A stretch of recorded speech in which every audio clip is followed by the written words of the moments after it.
are awake and feeling energetic and ready to have some fun today.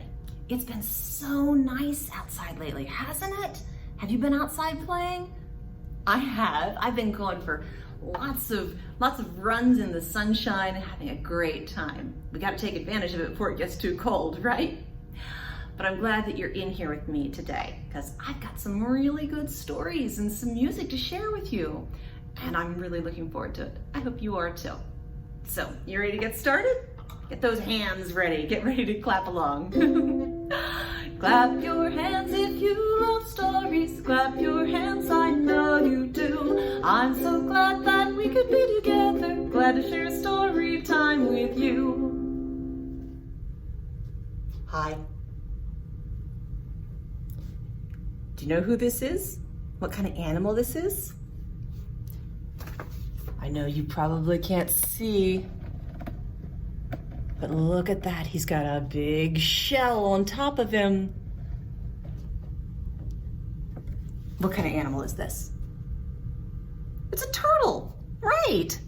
So I have a story now about a turtle and an eagle. Because this story is about friends. And sometimes friends are different from each other. And in this story, the turtle and the eagle are best friends. They were the very best of friends. So much so that every single day, the eagle would fly down from the mountains to come visit the turtle. And he had to travel across steep cliffs, and he had to travel down the stony slopes, over the trees, across the river, and past the meadows until he came to the wilderness where the turtle lived. And Turtle was always there to meet him and welcome him. And Turtle would make them lunch, and they would have the best time. And it went on every day, year after year, until they were just as close as two friends could be. But one day, Turtle noticed that Eagle was quieter than he usually was during their lunch. He didn't look quite as happy. And so Turtle asked him, "Friend, tell me what's wrong." And Eagle said, "It's really nothing." And Turtle said, "No, you can tell me anything." And Eagle said, "Well, have you ever noticed that it's always me who comes to visit you?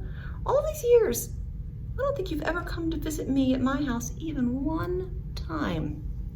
And Turtle said, "But you live so far away. Mountains to climb and ravines that I'd have to get over and rivers to cross. And the forest is full of all kinds of tangled roots and boulders and stones, and it would take me forever to get there if I could even do it at all." And the eagle said, "Still, you haven't even tried. You'd think you would try at least one time if you really thought that I was your friend as much as I think that you're mine." The turtle was really shocked and upset that his friend thought that. But the journey was really, really, really dangerous, and he was still quite worried, and he said, Don't think that, please. Just give me some time to think about how to do this, all right? Give me some time to figure it out, and I promise you, I'll show you just how much I cherish our friendship." And so the eagle agreed. And so months passed, day after day, while the tortoise thought and the eagle waited. And eventually the eagle decided the turtle had probably forgotten that he made that promise. And he felt sadder and sadder, but he didn't want to say anything because he still really, really loved his friend. But then one day, the eagle realized his birthday was coming up. And he forgot about how upset he was because Turtle had always made such a big deal over Eagle's birthday. He would make a very, very special lunch, and he would give him a present, and it was just the best day. And so he was looking forward to that. And on his birthday, he flew down from the mountain all the way to the wilderness where the turtle lived. But when he got there, Turtle wasn't there. There was a table set up in the middle of the trees, and there was a note, a card with a package beside it. And so Eagle opened up the card and it said, "My friend, I have tried for months to think of a way to repay you for all the times that you've come to visit me, but I failed. So today, on your birthday, I've decided to come and visit you. Now, it's a long journey for me, and it's gonna take me a few days to get there, but I've decided that I'm going to do it. Now, I can't carry your present with me. I can't carry the things, so if you would be so kind as to take your present back with you, I'll meet you when I get there." Oh, the eagle was so excited. He said, "He's actually doing it. He's actually doing it." And so he gathered up the card and the package in his beak and he flew all the way back. And as he was flying, he peeked down to see if he could see where Turtle was. And he noticed the desert and scrubby meadow and the river. And that river looked really, really deep and fast moving. And the forest, he noticed, oh, it really is full of all those roots and boulders. I can't see him. Wow, it really is dangerous down there. And he began to worry about his friend. Of course, when he got all the way back home, Turtle wasn't there yet. And Eagle said, "Never mind. It is a really long way. I can see that now. He's probably still walking. I can wait."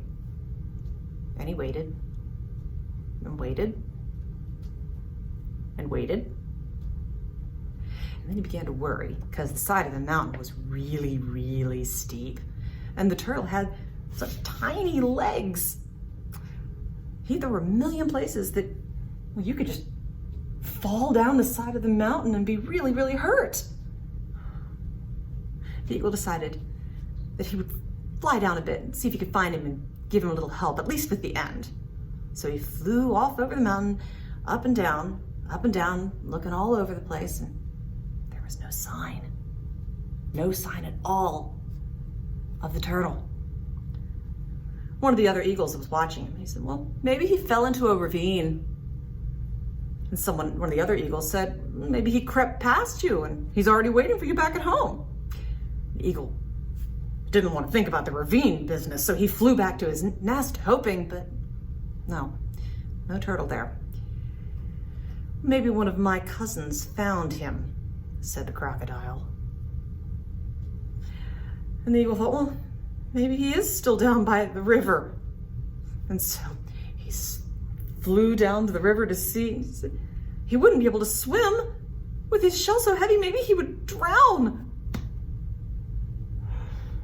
And so he panicked and he kept flying back and forth to the river, to the desert, to the dangerous forest, back up to his nest, and back all over the place, just searching and searching for his friend. And he felt so terrible because now he was seeing just how long and dangerous a trip this was for his friend. And his wings were the feathers were all standing on end as he was so afraid. And he thought, if I get him back, I will be so relieved. How could I put him at risk like that? And finally, he flew back to his nest one last time, and who's sitting there waiting for him but the turtle? And the eagle took one look at him and said, How did you make it here?" And the turtle said, "Well, can't you guess? You brought me. I was in the package that you carried. I am your birthday present this year." And when he realized he'd been tricked, the eagle had a hard time catching his breath. First he was a little angry, but then he was relieved, and then he was angry at the turtle for worrying him so much. And then he started to see that it was actually pretty funny. And so he started laughing and laughing and laughing. And finally they got to have their party, and the other eagles came too, and everyone had a great time. And the eagle, when it was all over, picked up Tortoise and took him back home. And he said, "I want one more birthday present from you this year." And the turtle said, "What? Anything."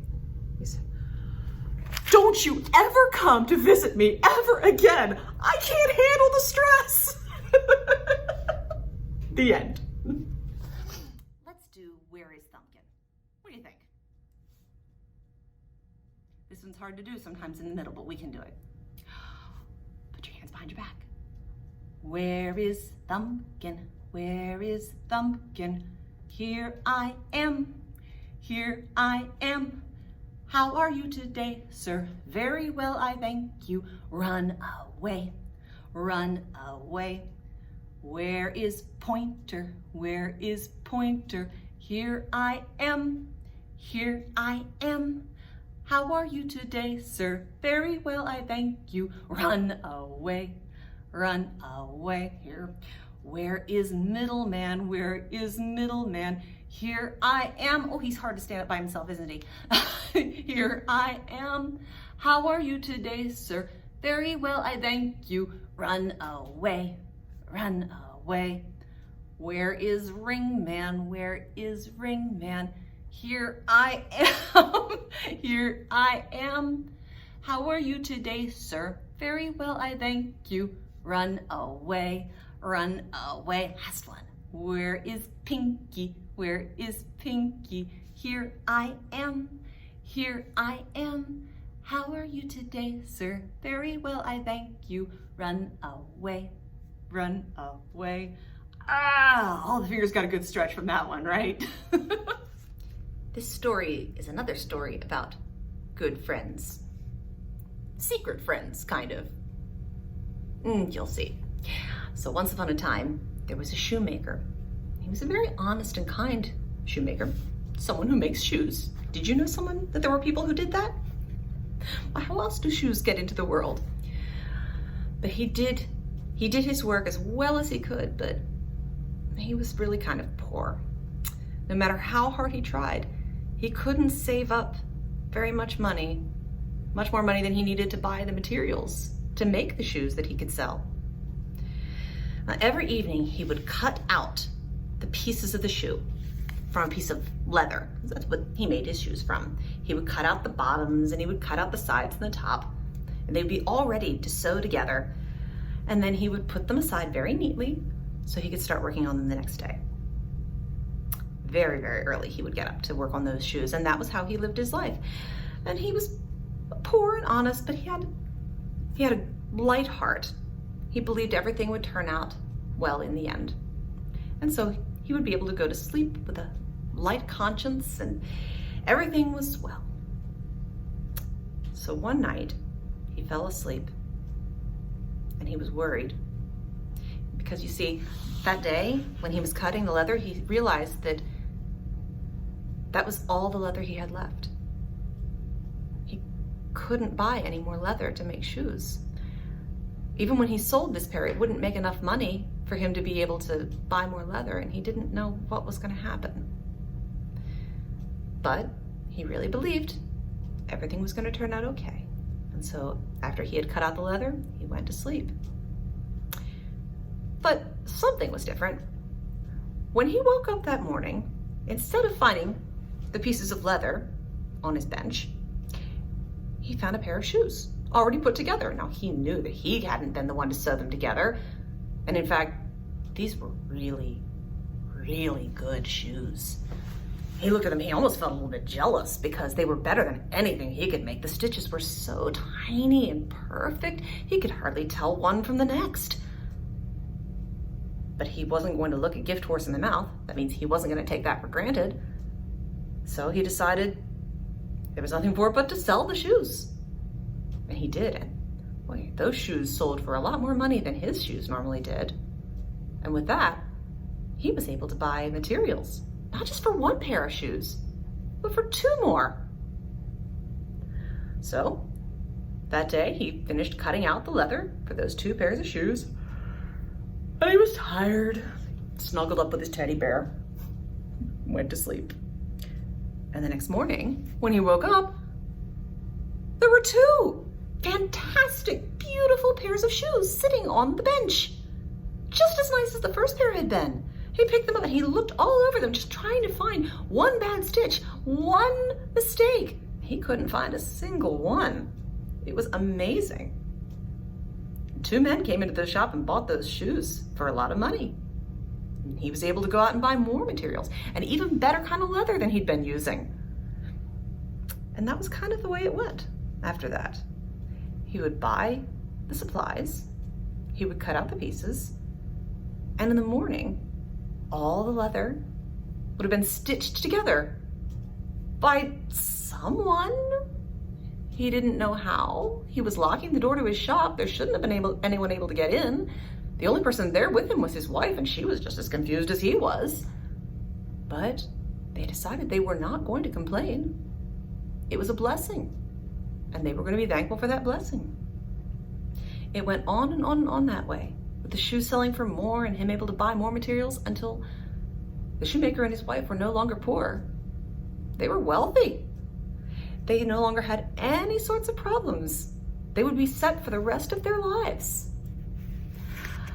And so, as they were getting ready to go to sleep one night, the shoemaker said to his wife, "I think I really want to know who's been making these shoes. I want to thank them. They've changed our lives. And you don't just take from someone without saying at least thank you in return." And so, that night, after he had cut out all the materials for the shoes the next day, instead of going to bed, he and his wife crept behind a curtain with only a single candle glowing in the workroom, and they waited. And late that night, when the shoemaker was just beginning to fall asleep, suddenly he saw 2 little elves came creeping into his workroom. Just tiny, tiny little elves. Naked as the day they were born, but they were just elves. And they saw the materials, and they smiled and giggled to themselves, and they set about sewing the shoes. And their hands were so tiny, and their eyes were so tiny that they could sew little tiny stitches that were just perfect. And the shoes were lovely, and they worked so fast. It was amazing. And when they were done, they lined the shoes all up in a row, and they looked so proud of themselves, and then they left. Well, the next day at breakfast, the wife said, "We have to do more than just say thank you to these elves. Look at what they've done for us. Just 2 tiny little elves. And we haven't given them anything in return." The shoemaker said, "Well, they seem pretty happy making the shoes, but I see what you're saying. Yeah, we need to do something in return. It's getting kind of cold outside, and they didn't have anything to wear. Maybe we could make some warm clothes?" And so that's what they did all day. The shoes were already made, so the shoemaker and his wife set about taking cloth and wool and sewing little tiny vests and little tiny pants and socks, little hats for little heads. And when they were done, they laid out the little clothes right next to the pieces of shoes. And then they crept behind the curtain again to watch.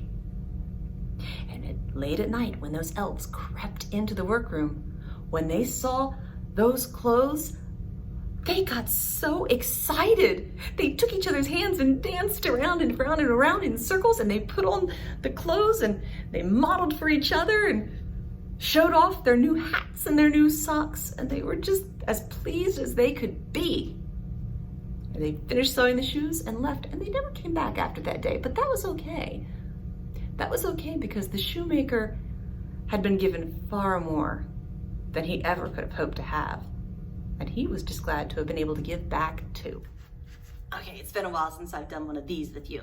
One of these action songs, and I'm excited because I've got energy today, and I hope you do too. So we're gonna do I Am Here and You Are Here. Get ready to move. I am here and you are here and we are here together. I am here and you are here and we're gonna have some fun. I'm going to clap my hands. Get your hands clapping. I am here and you are here and we are here together.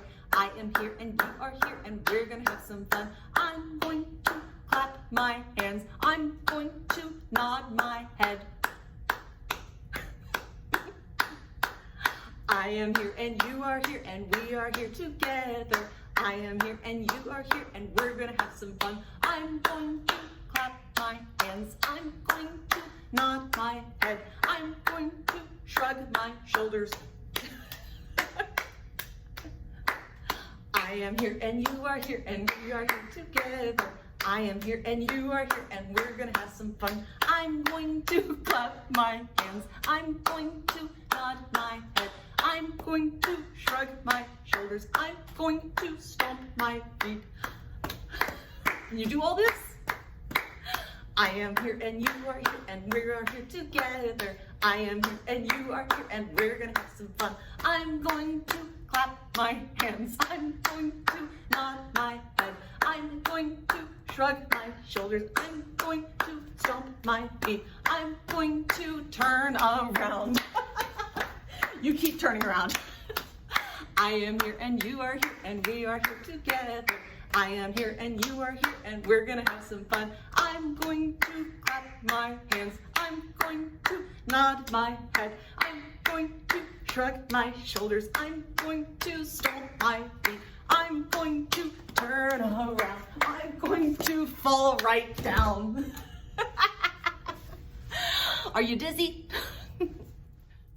Well, those were some pretty good friendship stories, weren't they? It's fun to think about our friends. You're my friends. I really, really miss you guys. I just want you to know, it's been really, really hard missing you. And sometimes that makes me feel a little lonely at home. Makes me feel like by the time we get back into the library and see each other, I don't know if we'll even remember what each other looks like. Are we gonna remember each other's names? We'll have to wear name tags for a while. But I know that it's gonna happen. We're gonna get to see each other again, and I want you to be sure of that too. And in the meantime, these are my way of talking to you, and if you want to talk to me, tell me what you've been doing since the last time we actually got to see each other. I would love to hear it. Have you been having fun in school or preschool? Have you been learning how to ride a bike? Have you learned how to write your name? Have you been learning how to stand on your head? Have you made any good drawings? I want to know. I want to see. So if you want to go over to the library's Facebook page, you could do that. It's just Racine Library. Or you can send me an email if you want, if that's what you'd rather do. You can always find me. I'll put my email in the notes on the video, just in case you don't know it. And I would just love nothing more than to hear from my friends who I miss. I don't need you to fly across a river or climb up the side of a mountain either. And I'll see you next week too. All right, are we ready to get a good stretch? Me and my substitute friend here. Here we go. Reach for the ceiling and touch the floor. Ooh. Stand up again. Let's do some more. Touch your head and now your knees up to your shoulders like this, you see. Reach for the ceiling and touch the floor. That's all there is. There isn't any more. I'll see you guys later. Bye.